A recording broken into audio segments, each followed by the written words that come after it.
وہاں معیاری تنقید اور معیاری ادب تخلیق ہو رہا تھا۔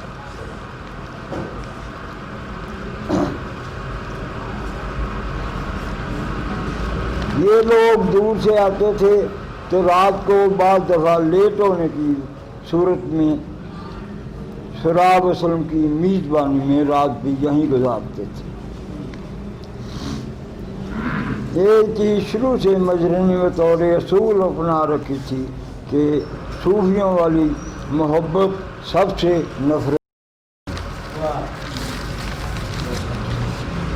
جس کا نتیجہ یہ ہوا کہ ملک سے احباب ادب فن کی شہرت شاہ جلا کی تاریخی حیثیت کا حوالہ بن گئی۔ بڑے بڑے نامور اور اتباع و شعراء کے اس مجلس کے اجلاسوں میں شرکت کرنا باعث اعزاز سمجھتے۔ اسی وجہ سے احمد فرات، احمد الدین قاسمی، طاءاللہ قاسمی، ظہیر کاشمیری جیسے موزوں لوگوں کے ساتھ شام منانے کا رواج بھی مجلس نے شروع کیا، اور کامیاب فنکشن کا سلسلہ لمبا ہوتا گیا۔ اس کی شہرت گوجرانوالا، ملتان، راولپنڈی، اسلام آباد، فیصل آباد، قصور، حتیٰ کہ کراچی تک کے شہروں تک پہنچ گئی۔ اس کے ہفتہ وار اجلاس اتنے بھرپور اور تنقید اتنی معیاری ہوتی تھی کہ لاہور شہر جیسے ادبی گڑھ کی تنظیمیں اپنے اجلاس موقوف کر کے شاہدرہ آ کر اس کے اجلاسوں میں شرکت کو اپنے لیے اعزاز سمجھتے تھے۔ سراب وسلم، ملک صدیق، کیسر شاہی، ضیاءالدین بابر، علی منصور کے افسانوں میں اتنی پختگی، کہانی، انداز بیان اور ادبی چاشنی ہوتی تھی کہ یہ پوری ادبی داستانوں کا ایک سلسلہ شروع ہو جاتا تھا اور لوگ گھنٹوں اس کے متعلق باتیں کرتے سوچتے رہتے تھے۔ پھر وہ دور بھی آیا کہ مجلس کے چھوٹے دفتر میں بڑے اجلاس ہونے لگے۔ شائقین کمرے کی سیڑھیوں میں بیٹھنا بھی باعث فخر سمجھتے، کیونکہ کمرے میں لطیف ساحل، ابر کاشمیری، لطیف طاہر، شہزادہ سلطان موجودہ DIG، پروفیسر تنویر امریکہ سیٹل، پروفیسر طارق اسلام آباد سیٹل، چودھری اکرم کراچی سیٹل، اور اس خاک صاحب جیسے لوگ ادبی مباحث، نئی روایات اور نئے لکھنے والوں کی نگارشات کو بہتر سے بہتر بنانے اور معیاری کرنے میں طریقے بتایا کرتے تھے۔ حریش میسی، سربراہ عیسوی مشن سویڈن کے گھر دعوت اور ادبی مجلس کئی لوگوں کو ابھی تک یاد ہو، اور پھر دل بڑے ہو گئے، شوق نکھر گئے، حال کمرہ چھوٹا پڑ گیا تو ایک بہت بڑا پیارا اور بھرپور فنکشن مغل شہزادہ کامران کی برادری میں وقوع پذیر ہوا، جس میں جیلانی کامران، احمد راہی، ناصر عباس، قتیل شفائی جیسے ادب کے مایہ ناز نمائندہ لوگوں نے شرکت کی۔ ان کی حاجت واضح کے لیے 4 دیگوں کا انتظام کرنا پڑا، آپ اس سے گیدرنگ کا اندازہ لگا سکتے ہیں۔ سجاد طبلہ نواز، غلام عباس فراست، موجودہ ڈائریکٹر محکمہ ثقافت، اور ایم اے میوزک کے گولڈ میڈلسٹ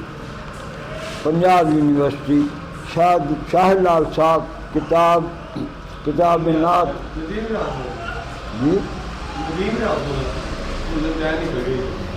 ندیم ریاض مرزا ذکر جتنے آئے گا نا اتنے ہی آئے گا، اچھا نہیں آئے گا۔ سارا گولڈ میڈلسٹ الگ گل ہے، جتنے وہ آئے گا وہ نال گولڈ میڈلسٹ ہی آئے گا، وہ اپنی جگہ پہ آئے گا نا۔ ہاں جی، سجاد طبلہ نواز غلام عباس فراست موجودہ ڈائریکٹر محکمہ تعلقات عامہ اور M A music gold medallist Punjab university Shahid Lal حامل کتاب صاحب کتاب نعت اور پنجابی رہتل کے سچے پرچارک کا نام بھی کسی تعارف کا محتاج نہیں۔ پھر ایک شام راوی کنارے فلڈ کنٹرول بلڈنگ کی ہٹ میں منائی گئی ادبی مجلس کے علاوہ بزم موسیقی کا اہتمام بھی تھا۔ منشا یاب سراج الدین گوجرانوالا، نیلما دورانی ایس پی۔ تقریباً اختتامی مراحل پہ آ گئے ہیں، زیادہ لمبا پروگرام نہیں ہے، جو مضامین تھے وہ ختم ہوئے۔ اب میں گزارش کروں گا ہمارے سرپرست جناب پروفیسر لطیف ساحل صاحب سے اور صدر مجلس عاملہ جناب ایم صدیق ملک صاحب سے کہ وہ سب سے پہلے تو نئے جو ہمارے اراکین ہیں ایک تو وہ باہر آ جائیں، ان کو وہ ہار پہنائیں گے اور اس کے ساتھ ہی شناور اسحاق صاحب جو ہیں ان سے حلف لیں گے۔ تو میں گزارش کرتا ہوں کہ ہمارے جو عہدے داران ہیں جناب سعید انجم صاحب وہ بھی تشریف لائیں، ملک عمر یار صاحب وہ بھی تشریف لائیں، زہیدن بابر صاحب یہاں پر بیٹھے ہوئے ہیں، پلیز وہ بھی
بسم اللہ الرحمن الرحیم۔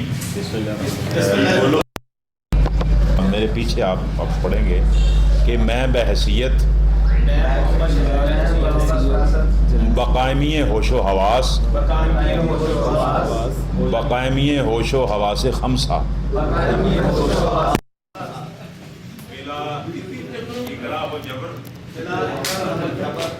حلف اٹھاتا ہوں